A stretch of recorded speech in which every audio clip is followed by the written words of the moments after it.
나는 밀리터리 덕후다. 본격 밀리터리 팟캐스트 밀떡을 시작합니다. 정신 함께 경례 밀떡. 바로 안녕하세요, 박찬준입니다. 안녕하세요. 놀러온 남자 정명섭 정작입니다. 예, 플래툰 홍편 인사드립니다. 네, 이렇게 밀떡이 시작됐습니다. 이번 시간 무기 시리즈 시간입니다. 뭐 여러 가지 무기 체계를 소개해드렸고요. 이번에는 대충 제가 보니까 19번째인가 합니다. 네. 이번 시간에 저희가 소개시켜드릴 무기 체계는 공격 헬기입니다. 뭐 기동 헬기도 한번 소개를 해드린 적은 있습니다만은 공격 헬기는 어떻게 보면 시의적절한 부분일 것 같기도 하고 해서 헬기에 꽂히죠 또. 그렇습니다. 또 지난번에 사실은 그런 부분이 있었죠. 뭐 카이에서 수리온 기반으로 해병대 해상작전 헬기의 공격 헬기 대대를 자기네들의 버전으로 하겠다. 그런 얘기 있었죠. 오늘의 이야기를 통해서 그것이 타당한 이야기인가 하는 부분도 같이 한번 이야기해 보도록 하겠습니다. 공격 헬기는 사실 두 가지 측면에서 필요로 했습니다. 원래 베트남전에서 여러 부분에서 이 기동 헬기가 활약을 하게 됐고, 그렇죠. 이 기동 헬기를 호위하면서 적 보병에게 타격도 가하고 화력 지원을 할 수 있는 건십 같은 헬기가 있으면 좋겠다는 아이디어에서 사실은 그때 UH-1 기종에다가 많은 양의 무장을 하고 그렇죠. 운용을 했는데, 그게 영화 지옥의 지옥의 묵시록에 묵시록. 딱 그게 나오죠. 그렇죠. 근데 거기서의 문제점은 뭐냐? 이게 이제 무겁다 보니까 그렇죠. 똑같은 플랫폼의 기동 헬기인데 기동 헬기를 못 따라가요. 그러니까요. 무장 헬기가. 야, 그러면 좀 더 빠르고 실질 전문적인 공격 헬기이면 어떨까? 그러면 호위도 할 수 있고 좋지 않을까? 그다음에 또 다른 이유가 이제 나토에서 발생을 하죠. 기갑부대, 특히 러시아 옛날 구소련의 기갑부대는 정말 어마어마한 전력이었어요. 진짜 탱크의 파도로 저걸 익사시킨다 뭐 그 네. 느낌이었으니까요. 기갑 진짜. 웨이브. 네. 그렇죠. 몇만 대의 탱크를 끌고 올 그 작정이었으니 말이죠. 그리고 부대 규모만 해도 서방이 위협을 느낄 정도의 수준이었기 때문에 뭐 핵도 있지만 재래식으로 만약에 서유럽을 침공했을 때의 대비책, 그럼 그렇죠. 드넓은 평원에서 공격 헬기로 대응할 수밖에 없다는 결론을 내렸어요. 이 두 가지 이유 때문에 공격 헬기가 본격적으로 태동하게 됐고요. 그렇게 해서 나온 헬기 중에 대표적인 기종을 하나 골라서 제가 어떻게 발전해 왔는가 정도는 소개를 올려보도록 하겠습니다. 에어울프 나오나요? 우리가 이제 옛날 빠빠빰빠빠빠. 네, 미드에서 그걸 아는 분들은 좀 상당히 연식이 된 그럼요. 분들은 우리 형님들이죠. 예. 근데 그건 아니고요. 그건 아니고 예. 바로 그 AH-1 흔히 코브라고라고 불리는 그쵸. 기종을 네. 한번 들어보겠습니다. 이 기종을 선택한 이유는 상당히 많은 전장에서 계속 운영을 됐어요. 뭐 베트남, 그다음에 이란, 이라크전에서도 이란군이 그렇죠. 운영을 되게 했죠. 그렇죠. 네. 그다음에 미군은 사실 우리 역사에서 전사에서 정말 대표적으로 알 수 있는 최근까지 모든 전쟁 그 전장에서 등장을 했고, 그렇죠. 거기에서 미군이 운영했던 거는 AH-1이었어요. 그렇죠. 최근까지. 그렇기 때문에 AH-1을 한번 이해를 한번 들어보겠습니다. AH-1의 그러니까 공격 헬기의 1세대라 하면 사실 그냥 무장 헬기를 그렇죠. 얘기합니다. 그렇죠. 그냥 일반적인 플랫폼, 기동 헬기 아까 말씀드렸던 플랫폼에 무장, 그렇죠. 뭐 로켓탄 런처 달고 기관총 달고. 그렇습니다. 예. 거기에서 좀 발전한 게 공격 전문 그렇죠. 헬기가 필요하다. 그래서 실질적인 그와 관련된 설계를 하게 된 겁니다. 이게 굉장히 중요한 게 그쵸. 우리가 요 최근에 뭐 이야기 나오잖아요. 기동 헬기를 베이스로 해서 무장 헬기를 만든다는 얘기 하고 그것을 지상군 내지는 해병대의 공격 헬기로 운영한다. 그게 얼마나 좀 반대적인 얘기가 예전에 그렇게 한번 해봤는데 안 돼서 문제점이 발견돼서 그래서 코브라가 만들어진 거예요. 그렇죠. 네. 공격 헬기로 간 건데 다시 반대로 간다는 얘기예요. 어디 여러 논리가 있죠. 뭐 파워가 지금 현 공격 헬기보다 뭐 더 있다는 둥, 속도가 더 빠르다는 둥. 그래서 참 어떻게 보면 웃긴 얘기고, 이런 부분이 무장이 제대로 갖춰졌을 때의 기동성이 과연 살아날까? 어려운 얘기예요. 공격 헬기는 거기에 맞게끔 공기 저항이랄지 이런 모든 것을 설계 단계부터 반영을 했던 그런 그렇죠. 기책이거든요. 아니 그리고 또 하나 공격 헬기를 전용으로 만든 이유 중에 하나가 이 승무원들의 시야 확보가 그렇죠. 그거 중요한 사실 얘기죠. 문제인데 아무리 센서가 발달한 현대라고 그래도 이 조종사와 부조종사가 그러니까 무장사와 조종사가 육안으로 시야를 확보한다는 그게 무시 못하거든요. 그렇죠. 아직은. 그렇습니다. 그런데 일반 기동 헬기는 아무래도 공격 헬기 같이 탁 트인 시야가 보장이 그쵸. 힘들거든요. 그러니까 애초부터 공격 전용의 헬기를 설계해서 네. 나온 플랫폼하고는 비교가 안 그렇죠. 되는 거예요. 그렇죠. 그 부분을 좀 강조하고 싶고요. 그래서 나온 2세대라고 흔히 표현하는 기체는 전문적인 대전차 미사일도 장착을 하면서 동시에 상당히 그 파워업된 그런 엔진. 네. 그다음에 또 하나 중요한 거는 들고 있는 이제 건 파이터가 네. 굉장히 화력이 대단한 그렇죠. 20mm 그렇죠. 이상의 그다음에 거기에 이제 첨언한다면은 이제 3세대로 넘어가다 보면은 이제 레이더까지 완벽하게 장착이 돼 있는 그런 공격 헬기들이고 네. 지금은 완전히 네트워크화된 네. 그런 공격 헬기입니다. 하나하나 좀 살펴보면 원래 AH-1 코브라는 그렇게 해서 나온 양산형 기체가 AH-1J 그렇죠.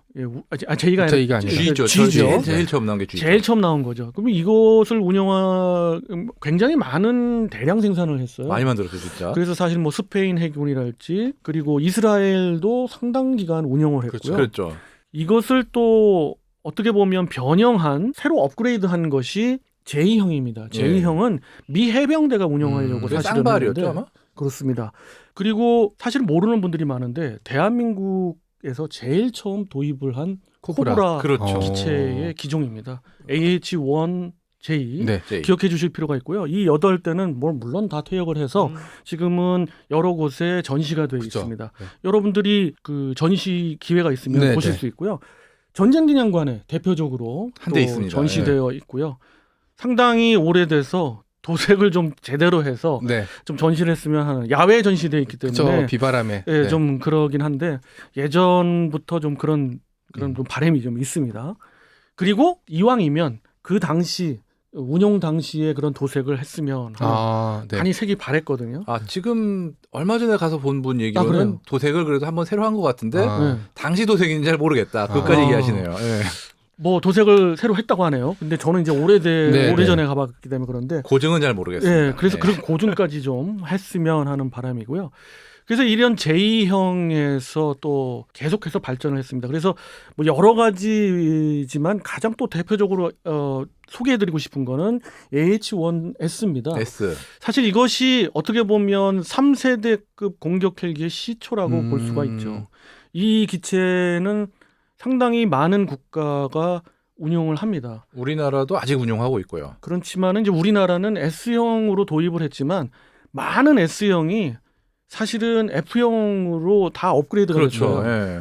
뭐 여러 가지 면에서 다 업그레이드 됐기 때문에 기존 애초에 나왔던 S형을 지금 운영하고 있는 나라가 없고 실질적으로 말씀 주셨던 코브라를 12개 국가에서 지금 운영을 하고 있는데 이 국가의 코브라 중에서는 대부분이 다 F형이라고 보시면 됩니다. 딱 한 개 국가 워낙 업그레이드 됐으니까. 네, 예. 바레인만 E형을 그대로 쓰고 있는데 결론적으로 말씀드려서 S형, P형, E형이 있는데 그것들이 모두 F형으로 변형이 돼서 사실 지금의 코브라의 어떻게 보면 대표적인 지상군 기종이 예. F형입니다. 그 심영래 감독의 영화 디워에서 봤거든요. 그걸 기억하시네. 야. 그러니까 저 아저씨도 연식이 좀 그러니까. 되신 분이야. 사실은. 디오가 나온 어렸을 때 지가 봤어요. 언젠데. 네. 그렇습니다. 이 코브라는 사실은 뭐 여러 영화에서도 나오는 우리하고 뗄 수 없는 그런 기종이고 이걸 지금도 4개 대대를 운영하고 있는 대한민국 많다. 육군이기 때문에 어디 좀 쉽게 볼 수 있는 그런 그렇죠. 공격 헬기의 대표입니다. 참 날렵하고 그렇죠. 승조인은 딱 2명이잖아요. 그렇죠. 이름도 코브라야. 네, 코브라고 네. 실질적으로 굉장히 날렵하기도 하고 활약이 중요한 것 같아요. 어디서 활약을 했는지.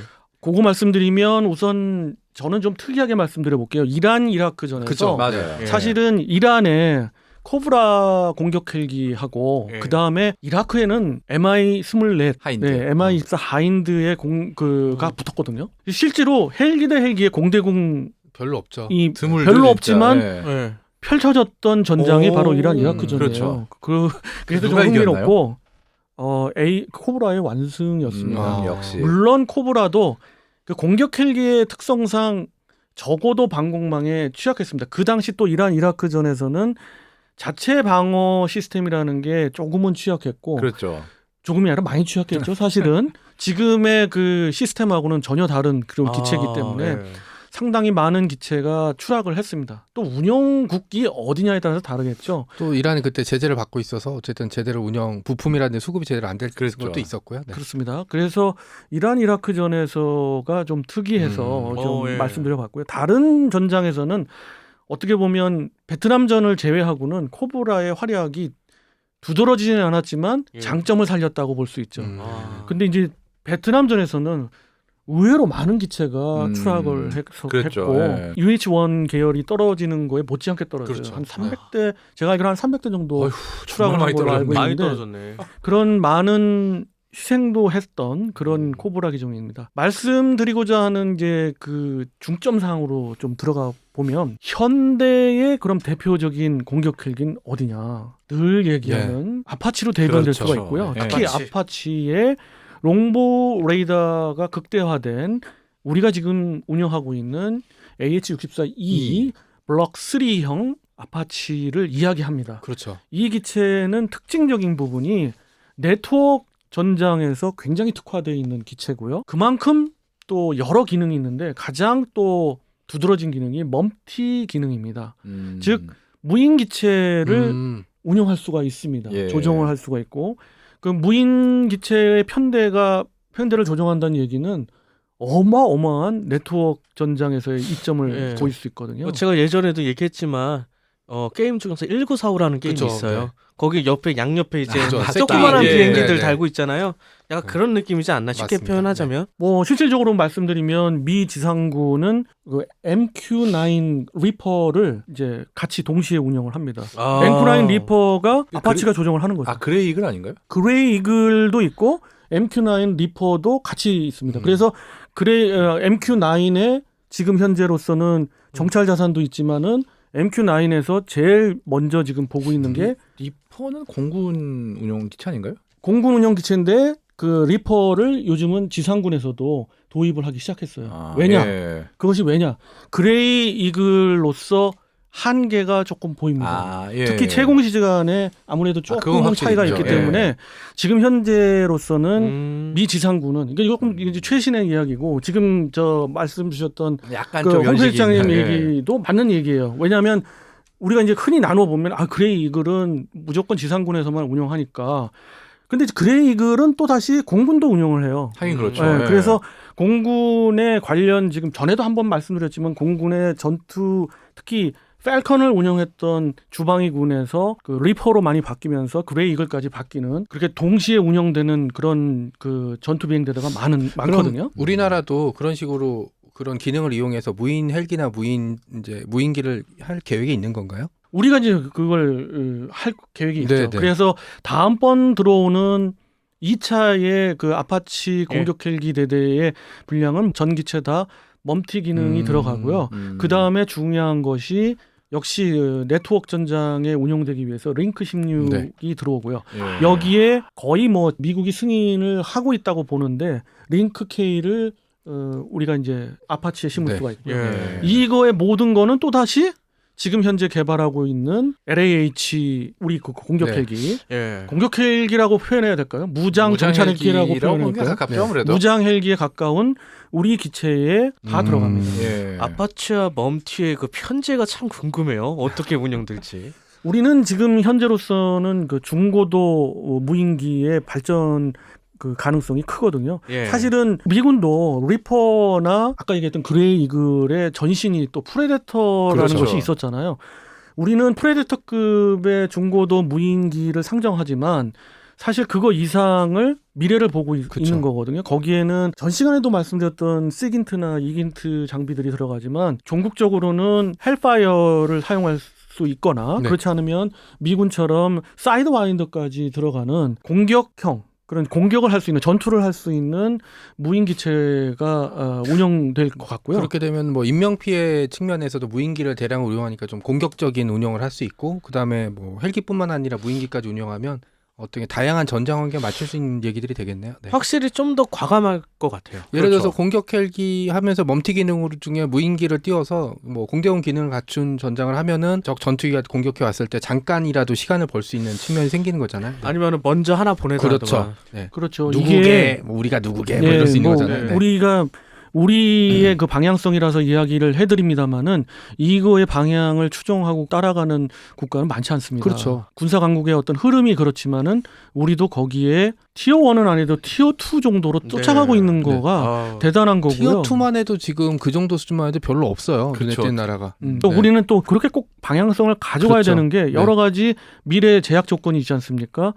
병력의 문제, 그렇죠. 병력 감소의 문제가 분명히 있고 그 다음에 주변국들 특히 중국을 봤을 때는 수적으로 밀어붙이려고 할 거 아니에요. 네. 아무래도 그렇죠. 예, 우리는 거기에 대응할 수 있는 건 단 하나의 방법이 네. 있죠. 예, 바로 시진핑 사진이요? 무인화하면 되는 거죠. 시즌 2? 그래서 이제 다량의 그 네. 무인 기체들을 여러 방면에서 운용을 하면서 그 기체들을 소모성으로 쓸 수도 있고 그렇죠. 드론을 맞습니다. 말씀드리는 거예요. 그 외에 또 고기능의 또 지금까지 소개해드렸던 그런 기능으로 쓸 수 있고 대표적인 게 멈티 기능이 네. 들어가 있는 공격 헬기를 활용하는 거죠. 아, 음. 이렇게 진행되는 상황을 또 말할 수 있다는 게 네. 너무 좋은 것 같아요. 이런 것조차 말 못하는 국가도 얼마나 그럼요. 많으니까. 뿐만 요란한 국가들이 많죠. 그렇죠. 네. 그렇습니다. 그러기 하기 위해서는 그 링크 K도 좀 더 고도화돼야 될 것 같고요. 지금 1차는 완전히 성공을 했고 2차 이제 최종을 이제 어떻게 보면 링크 16과 같은 그런 이상의 기능을 하기 위해서 개발인데 이거는 단어는 못 해드립니다만은 관련자분들하고 이야기를 나눠볼 때 굉장히 희망적이다라는 말씀은 드리는 것이 맞습니다. 네. 네. 그렇게 이야기를 해드릴 수가 있고요. 그래서 공격 헬기는 어떻게 보면 지상전의 꽃입니다. 지상전의 전투 무기 체계를 크게 세 가지로 분류해 본다면 기갑력의 이제 전차를 들 수가 있고요. 또 하나는 자주포나 다련장으로 표현되는 화력 지원이 있을 수가 있고요. 그 다음에 또 세 번째 중요한 것이 바로 육군 항공입니다. 예. 육군 항공의 기동력과 함께 전투력의 맞습니다. 대표 주자가 공격 헬기고 이 공격 헬기의 중요성은 대단하고 우리나라를 비롯한 많은 나라들이 공격 헬기를 자체 개발하려고 노력을 하지만 미국과 러시아 그리고 일부 유럽을 제외해서 한 나라들은 아직까지 성공한 나라가 없고 그나마 대량 생산해서 성공했다고 볼 수 있는 거는 2개국밖에는 없는 거예요. 타이거는 사실 지금 거의 뭐 이제 망해가고 있죠, 지금. 망해가고 있기 때문에 우리가 이런 기회에 치고 나가는 거죠. 네. 뭐 수출에도 그러니까 상당히 도움이 될 수 있다는 것 그런 부분까지도 네. 이야기해 볼 수가 있겠습니다. 자 이렇게 해서 이번 공격 헬기 부분 좀 어느 정도 말씀을 드렸고요. 다음 시간에는 또 다른 무기체계를 가지고 여러분과 만나 뵙도록 하겠습니다. 청취자 함께 경례 밀떡